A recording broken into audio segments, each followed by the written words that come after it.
Olá, muito boa noite. Hoje eu estou aqui recebendo à minha frente Paulo Acioli, ele que é empresário, filho de Gongogi, né? A cidade aqui no sul da Bahia, e veio hoje nos visitar, uma visita assim breve, mas que vai dar para a gente bater aquele papo especial. Boa noite, Paulo, tudo bem com você? Boa noite, Dani. Boa noite, os ouvintes desse DaniCast. É um prazer estar aqui contigo, te ouvindo, vendo as suas perguntas e contribuir um pouco para o público que está em casa, contribuir um pouco para a sua cenária local, especialmente para a minha cidade de Gongogi, que eu tanto amo, sou tão apaixonado. E eu, amanhã, daqui a pouco, tenho que voltar, né? E eu costumo falar que o momento mais difícil é de dizer adeus, dizer tchau, né? Vou ali depois dizer tchau. Mas esse ano já acho que é a quarta ou quinta vez que venho em Gongogi, tenho vindo com frequência e tenho o maior prazer na minha cidade. Como é assim voltar a Gongogi? Quando você volta, qual é a sensação que você tem todas as vezes que você vem aqui? É o reencontro das minhas origens, é o reencontro da minha base, do local de onde eu vim, do local que eu nasci, do local que eu me criei. É reencontrar especialmente os meus amigos e o povo de Gongogi, que é a matéria-prima mais importante que Gongogi tem, é seu povo. Então, voltar a Gongogi e reencontrar com o meu povo, a maior sensação que eu tenho de prazer na vida. Não é o luxo, não é o recurso, é estar junto com o povo, um cara que gosta de gente, gosta de povo, especialmente o povo de Gongogi. Paulo, você saiu, né? A gente conhece um pouco da sua história pelas redes sociais também, pessoalmente também, mas eu gostaria assim que você fizesse um resumo assim de como é que foi hoje você, né? Se tornou um empresário, um homem estudado, viajado, e como é que foi isso de sair de Gongogi, né? Dessa terra, para poder hoje se tornar esse homem empreendedor? Dani, como centenas de gongogienses, por necessidade, acaba tendo que deixar sua terra.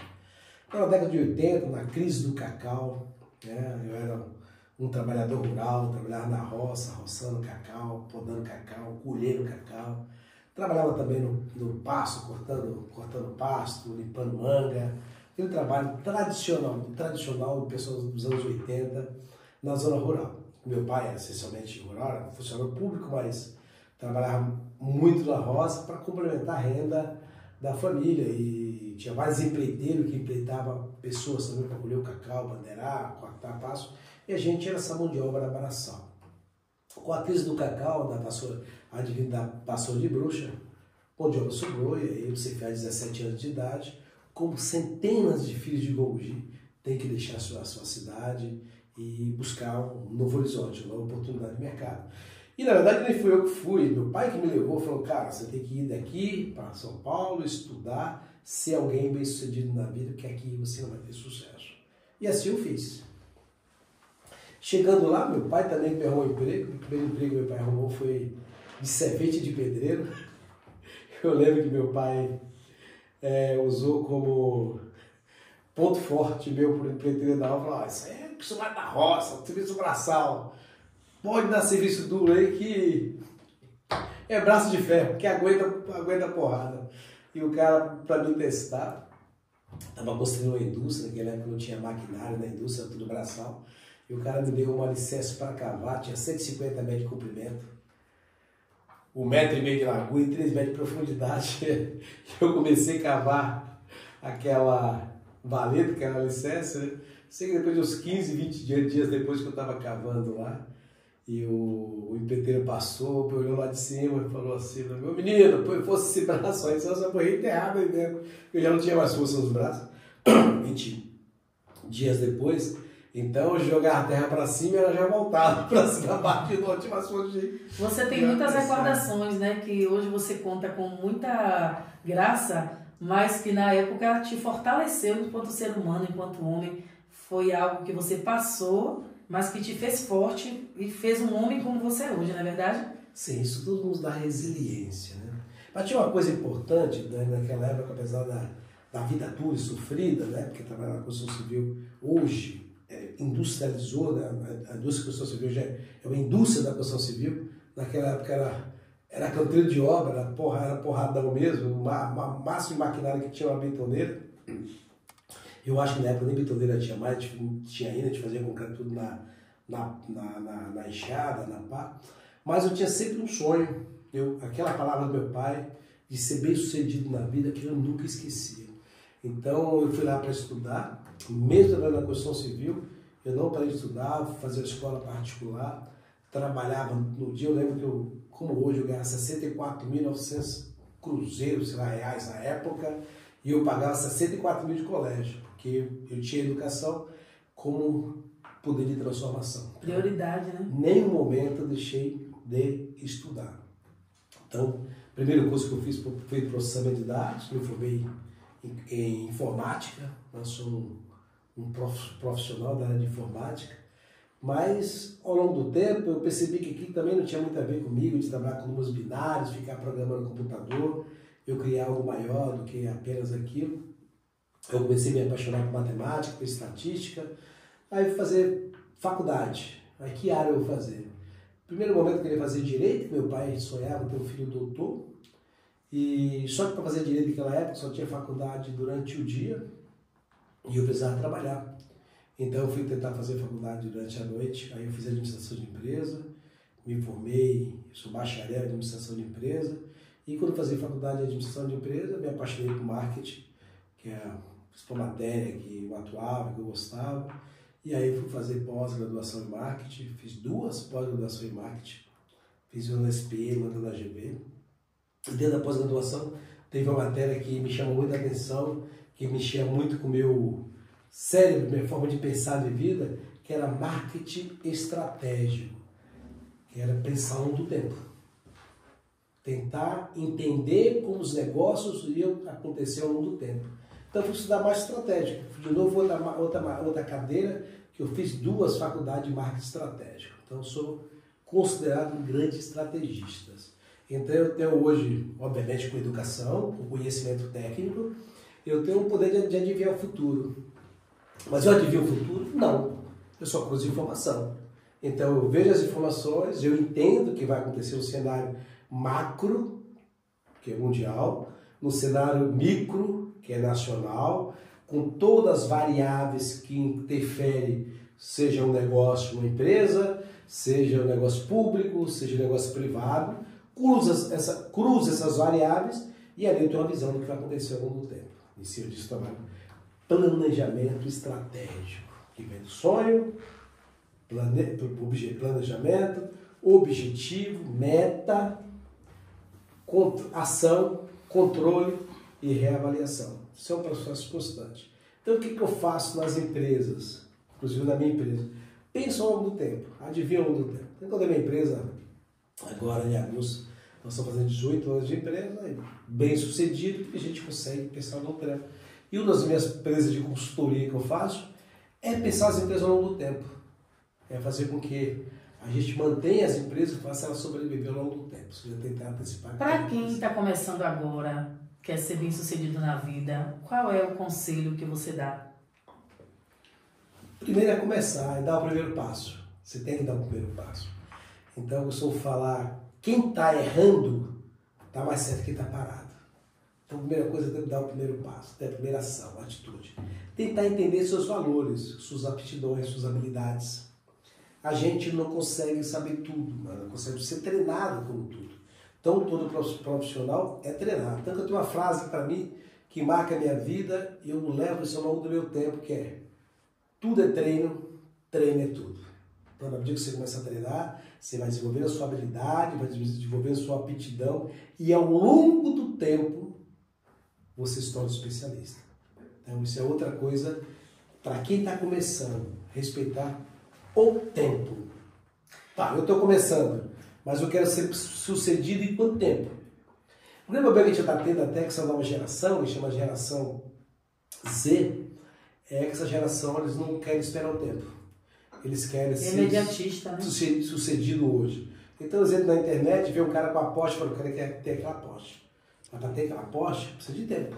Precisa de planejamento estratégico para chegar até aquela Porsche. Então, o que a gente vê essa nova geração Z é a dificuldade com o tempo. E nenhum negócio é bem sucedido se não tiver o tempo.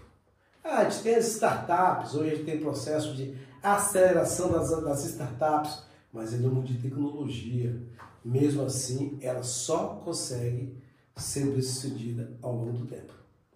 Até para a questão de você juntar uma grana, você que não é herdeiro, tô dando exemplo pra você assim, né?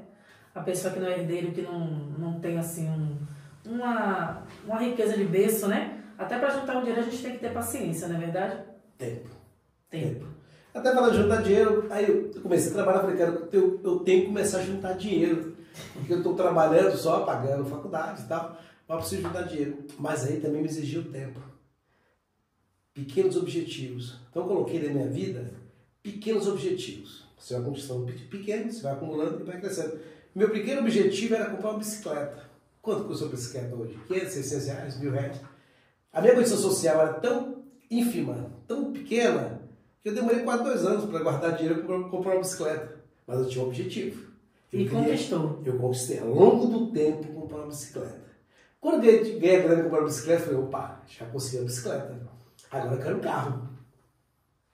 E eu fiquei ao longo do tempo para ter dinheiro para comprar um carro. Quando eu tive dinheiro para comprar um carro, eu falei, não, agora eu quero um apartamento, eu quero um carro. Andando tão bem, de ônibus, metrô, eu vou comprar um apartamento. E eu cheguei em São Paulo em 82, 93, 11 anos depois já tinha meu primeiro apartamento. Então foi planejamento ao longo do tempo. Se eu chegasse ali em 82, se quisesse em 82 ter um apartamento, eu não conseguia ter. Então, ao longo do tempo... Ia se frustrar, né? Você consegue planejar. E assim muitos negócios, né? Nas empresas também, você tem que pensar em empresa ao longo do tempo. Então, a empresa tem que pensar o seguinte, onde a minha empresa está hoje? Onde eu quero que ela esteja daqui a 5 anos? Isso é o que fazer. Como vou fazer isso? Aí, como nós aprendemos em marketing estratégico, são os WHs, que é uma metodologia americana, W de what, de where, H de how e where. E você aprende ali onde você começar a fazer os planejamentos. Primeiro, o que fazer, como fazer, quando fazer, quem fazer, quanto. Se você não souber isso antes, não tem como se planejar. Como é que você vai buscar um dinheiro no banco para fazer o investimento do negócio, se você não sabe o que fazer? Primeiro tem que saber o que fazer. Ah, eu quero montar um negócio. O quê? Como eu vou montar? Quando? Quem vai me ajudar? Eu consigo tocar o negócio sozinho? Você tem que pensar quantas pessoas você vai ter no seu negócio. E quanto vai custar isso? Eu tenho essa grana? Não, mas eu posso buscar no banco. Aí no banco você vai precisar do ROI, retorno sobre investimento. Esse retorno que eu vou ter, quanto eu vou ganhar por ano? O que eu ganho é suficiente para pagar a parcela do empréstimo? E eu pago a parcela e sobra dinheiro? Se a resposta for positiva, vai no banco, pega dinheiro, você vai ser bem sucedido. Se a resposta é negativa, não pegue dinheiro, você vai quebrar. Então você se planejar antes. Não é só ter a vontade, não é só a força. É pensar ao longo do tempo. Ô Paulo, você, né, que, como já falei aqui, teve todo esse processo, né, de sair daqui, empreender, tá empreendendo, né, hoje bem sucedido. Você tem uma vontade de retornar quando você, assim, já estiver com sua vida... Hoje você tem uma vida estável e você tem vontade de retornar para aqui, para Gongogi? Tenho. Gongogi é a cidade que a gente nasceu, a cidade que a gente ama, a gente é apaixonado pelo povo, pela história de Gongogi. Eu costumo falar que eu estou fundando agora uma nova geração. Eu sou geração sub-100, ou seja, estou com 60 anos mesmo, porque eu faço 61, e eu pretendo trabalhar até os 99, produzindo, gerando emprego, gerando renda, transformando o mundo. Que mundo transformar? O mundo da minha família, o mundo da minha sociedade, o mundo do meio que eu vivo e o mundo da minha cidade. Então eu pretendo voltar claro que eu pretendo voltar a Gongogi. Quando for permissível eu poder estar em Gongogi. E para quê? Para transformar minha cidade na melhor cidade para se viver na Bahia. Gongogi já é rica, né? Em água, em matas, né? Tem a questão da agricultura, a questão também de várias riquezas, né, naturais, vamos se dizer. Porém, tem o outro lado que você, como filho da terra, sabe muito bem dizer. Não é verdade? O que é ser rico? Dani, se você dá uma Ferrari na mão de um cara que não sabe dirigir, bate o primeiro poste e quebra, esse carro é muito rápido. Então, Gongogi é uma cidade rica. Rica do seu povo, rica dos seus recursos minerais, rica do sua cultura, rica do seu poder de investimento, mas falta capacidade técnica. Não adianta você colocar uma riqueza na mão de quem não sabe fazer a gestão, sabe gerir aquela riqueza. Então, uma das coisas que eu aprendi na vida também, e que muitas pessoas acabam comentando comigo, eu tenho muito orgulho disso, que tudo coloca na minha mão vira ouro. Então eu tenho o poder de transformar, eu tenho o poder de enxergar, eu tenho o poder de pegar aqueles recursos e transformar em algo positivo e que gere emprego, gere renda e que movimente a economia local. Você citou igual o Bugi na questão da riqueza. O Bugi está vivendo um momento agora difícil de riqueza. É uma cidade rica, mas a gente passa na cidade, no meu ver, no meu olhar, pode ser que eu esteja totalmente errado, a cidade está muito pobre. A gente não vê ninguém na rua, a gente vê as pessoas consumindo, a gente vê comércio fechando, a gente vê gente indo embora, continua aquele êxodo, indo embora da cidade porque não tem oportunidade. Então, ou seja, se você não tem ninguém que consiga transformar essas riquezas em algo palpável, algo significativo para o seu povo, a cidade acaba ficando pobre. Aí você tem uma mina de ouro e dá para o cara explorar com a colherzinha. A gente que está bem próximo aqui, né, da cidade, né, estou aqui por Ubatã, sul da Bahia, próximo ao Mongogi, a gente ouve muito falar, né, que daqui a 3 anos e alguns meses vai se abrir novos leques de oportunidades para outros candidatos, né, porque o atual gestor ele já vai completar seus 8 anos, né, daqui a 3 anos e alguns meses. Então, você pode se dizer hoje, diga pra gente, você é um dos prováveis pré-candidatos à Prefeitura de Mongogi? Dani, eu costumo falar que é melhor você estar pronto e não precisar, do que precisar não estar pronto. Eu estou sempre preparado, sempre pronto para servir meu povo, servir a minha cidade, se for da vontade do povo, se for entender que no meu nome ele vem um processo de inovação e de transformação social naquele município, estou à inteira disposição da população de Mongogi. Porém, é o único cargo que é o povo que elege. Não depende do meu conhecimento técnico, não depende da minha vontade, depende da vontade do povo. E se for da vontade do povo, estou de peito e braço aberto para abraçá-lo e transformar aquele lugar no melhor lugar para se viver. Dani, com o Bugi, como eu falei para você, uma das coisas que eu peguei no meu mundo acadêmico é a capacidade de enxergar ao longo do tempo. E quando eu entro na cidade de Mongogi, na entrada, aquela subidinha, para mim aquilo lá tinha que ter um portal imenso, lindo. Você tinha que entrar naquela cidade, a gente estar tudo asfaltado, todas as ruas com brinco. Tinha que ter várias as praças para as famílias curtirem no final de semana, com segurança, com entretenimento, com lazer. Com Mongogi era para ter a melhor educação da região, ser reconhecida como uma cidade modelo. Mongogi era para ter a melhor saúde. E as pessoas falam, eu estou na minha cidade porque eu tenho uma excelente saúde, eu não preciso sair daqui para lugar nenhum. Mongogi era para ser um condomínio fechado, isso que eu enxergo naquela cidade. Mongogi não precisa de grandes crescimentos. Mongogi precisa cuidar do povo que está lá, precisa cuidar de quem está lá. E na medida que você cuida da sua casa, você começa a atrair de fora. As pessoas começam a vir. Como hoje, Bidani, a gente pode atrair na indústria para uma cidade que não está organizada, que não tem uma boa saúde, não tem uma boa educação, não tem infraestrutura, tem água, mas não está disponível, tem os recursos, mas não está disponível. Então você precisa ser de recurso. Uma indústria de recurso. Primeiro, recurso humano. Qual é a escola técnica que tem formação de mão de obra? Não existe. Isso precisa ter. Primeiro você tem que criar. Qual é a vocação comercial que a cidade tem? Qual é a vocação de empreendedorismo que a cidade tem? Qual é a vocação industrial que a cidade tem? Quais são os recursos minerais? Quais são os recursos disponíveis? É água? O que você tem disponível? É a agricultura? Quais são os recursos que você tem? É banana, é cacau? Quais são os recursos? Depois, quais são os recursos humanos? Porque precisa transformar. A indústria é um processo de transformação. Você pega a matéria-prima e transforma. Cadê a mão de obra? Você precisa ter mão de obra. E depois você precisa ter os recursos disponíveis. Linha de crédito. Hoje nós temos vários bancos mundiais, Banco Mundial, Banco Nacional, com dinheiro disponível para financiar esse tipo de desenvolvimento. Mas precisa ter projeto de médio e longo prazo, vai superar ao longo do tempo.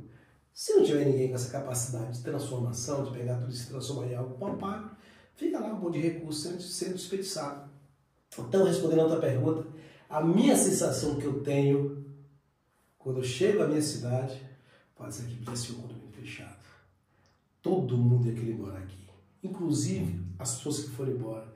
Inclusive eu que volto para cá. Quantos amigos meus que eu conheço lá fora, filhos de Gongi, que são empresários, bem-sucedidos, e outras cidades, como Guarapari, Salvador, Espírito Santo, Rio de Janeiro, São Paulo, que gostaria de morar na sua cidade e falar. Outro dia eu fiz um post na minha página sobre a senhora Santana, e um filho de Gongi comentou lá de São Paulo, né? Ô Paulo, nem a senhora Santana está dando jeito da cidade. A gente precisa orar mais, precisa ter mais fé, não pode ser tão incrédulo dessa forma, né? Então a gente precisa cuidar da cidade de Gongi, e um dos desejos meu é cuidar, mas eu preciso da vontade do povo. Não adianta eu cuidar sozinho, não adianta gestão de uma pessoa só, não adianta, não tem eu equipe, quem é eu? Não, é um time, é um conjunto de pessoas que têm o mesmo propósito, o mesmo objetivo, poder transformar, fazer o processo de transformação. Hoje você busca uma vida melhor, né, para os seus filhos em São Paulo e cria os seus filhos na sua cidade, né? Tem a residência na sua cidade, cria seus filhos. Como é para você essa questão de seus filhos estarem sendo criados no município? É bom? É um piloto para que eu possa avaliar as demandas, as necessidades, sem crítica a ninguém, sem demérito a ninguém. Eles estão lá estudando, respeito à educação de Gongi, respeito o que está sendo trabalhado, é o recurso disponível no momento. Mas eu sonho e desejo uma cidade melhor para meus filhos. Eu sonho e desejo que eles vivam aqui, que eles cresçam aqui, que eles estudem aqui e que eles não precisem sair daqui para ser bem-sucedidos lá fora como precisei. Então, às vezes, a forma de querer mudar é para que outros pais de família, outro que um filho viva tão longe dos seus filhos, que é muito ruim, né? Um pai, uma mãe, viver longe dos seus filhos. Quantas mães tiverem Gongi, órfão de marido vivo, que o marido precisa sair para fora para buscar os recursos para os seus filhos, e os filhos crescem sem a presença do pai, ou sem a presença da mãe. Então, quando a gente trabalha esse processo de transformação e de movimentação social, a gente acaba tornando todo mundo mais feliz na cidade, inclusive os filhos, inclusive os pais, que não precisam ser tão longe para cuidar dos seus filhos. Paulo, o que é que você pode, né? A gente hoje está batendo um papo rápido, vamos ter a oportunidade de fazer mais um podcast, eu espero, no final do ano, quando você vier, né, novamente, a gente já vai estar trabalhando de vento em popa, com fé em Deus aqui com o Dani Cash. E para mim é uma honra, né, estar retornando aos episódios e você aqui comigo, né, mais uma vez, para mim é uma satisfação muito grande, grandiosa.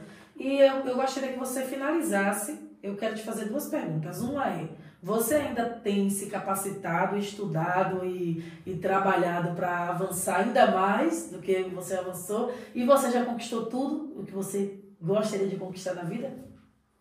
Dani, eu falei duas coisas para você. Primeiro, para ser empresário tem que ter vocação. Segundo, eu falei para você que treino é tudo, tudo é treino. E para ser empresário, uma das coisas que o empresário precisa muito é de treinamento. É se autotreinar o tempo todo. Eu voltei agora, esse ano 2025, fazemos mais uma academia. Estou estudando Board Academy, uma academia especializada em transformar executivos em conselheiro empresarial. Qual é a função do executivo virar um conselheiro empresarial? A função do conselheiro empresarial é para evitar a falência de empresas familiares. Que muitas empresas surgem com os pais, com o pai ou com a mãe, trabalham, ralam para conquistar aquele negócio que não pôde maturidade e saturam. E aí vem a nova geração. E a nova geração não tem o DNA do pai, não tem o mesmo conteúdo que o pai, não tem o mesmo gosto que o pai. E aí é onde entram os conselheiros empresariais para dar o conselho e orientação àquela empresa para ela sobreviver ao longo do tempo. Então eu fui fazer esse curso por dois fatores. Primeiro fator, melhorar meu próprio negócio. Aliás, outros fatores. Melhorar a mim mesmo, me transformar num conselheiro empresarial e oxigenar meu cérebro. Eu preciso estar aprendendo o tempo todo, evoluindo. Uma das coisas que eu estou aprendendo muito agora nesse novo curso superior é IA, inteligência artificial. Muito como bom. a IA está entrando nas vidas das pessoas, como a IA está entrando agora nas empresas e transformando os negócios da empresa. Então, o ser humano hoje, que não entender o mundo, que a inteligência artificial está mudando, vai ficar parado no tempo. Então, essa educação empresarial, o empresário tem que ter. O empresário hoje, que não está entendendo o mínimo de inteligência artificial, ele já está ultrapassado faz tempo. Dia 20 agora, de agosto, estou começando um curso especificamente de inteligência artificial. Como aplicar a inteligência artificial nos negócios. É uma forma de ter uma reunião agora dia 6 às 18 horas, também para já colocar um novo sistema de IA na minha empresa. E dia 20 eu tenho um curso, você tem que entender o que está acontecendo, o mundo está se transformando na era digital e a gente tem que estar atento a isso. Respondendo a segunda pergunta com relação a se eu já realizei dos meus sonhos, não, eu costumo falar que eu sou a geração sub-100, então eu vou trabalhar, transformar, mudar o universo onde eu vivo, até os 99 anos. Então, meu desafio hoje é cuidar da minha saúde, saúde mental, saúde física, para até os 99 anos, criando, transformando, gerando emprego, gerando renda e melhorando, acima de tudo, a minha capacidade de gestão. Que gerir não basta ser candidato a nada. Gerir é um processo constante de treinamento. Então, você também não pode se colocar a ser gestor sem ter capacidade de gestão. Então, meu desafio hoje é exatamente para isso. Me melhorar cada vez mais e não vou parar por aí. Ou seja, agora setembro faz 61 anos, como falei para você, terminando essa parte acadêmica, vou buscar novos conhecimentos, principalmente hoje com a inteligência artificial, para que a gente possa estar atualizado constante. O mundo está transformado, está mudado e você ainda está matando onça para vender o couro, fora de qualquer conceito do mundo atual. Certo, Paulo, muito obrigada pela sua participação no DaniCast. Volte sempre, te espero em dezembro, hein? Dani, é um prazer estar aqui. Queria agradecer o Fernando, que está aqui também filmando a gente. Agradecer a você, que sempre abre esse espaço aqui, para que a gente possa bater um papo. Espero ter ajudado o meu público aí, que seja entendida a minha colocação. Eu estou sempre à disposição, sua e da população de Bom Dia.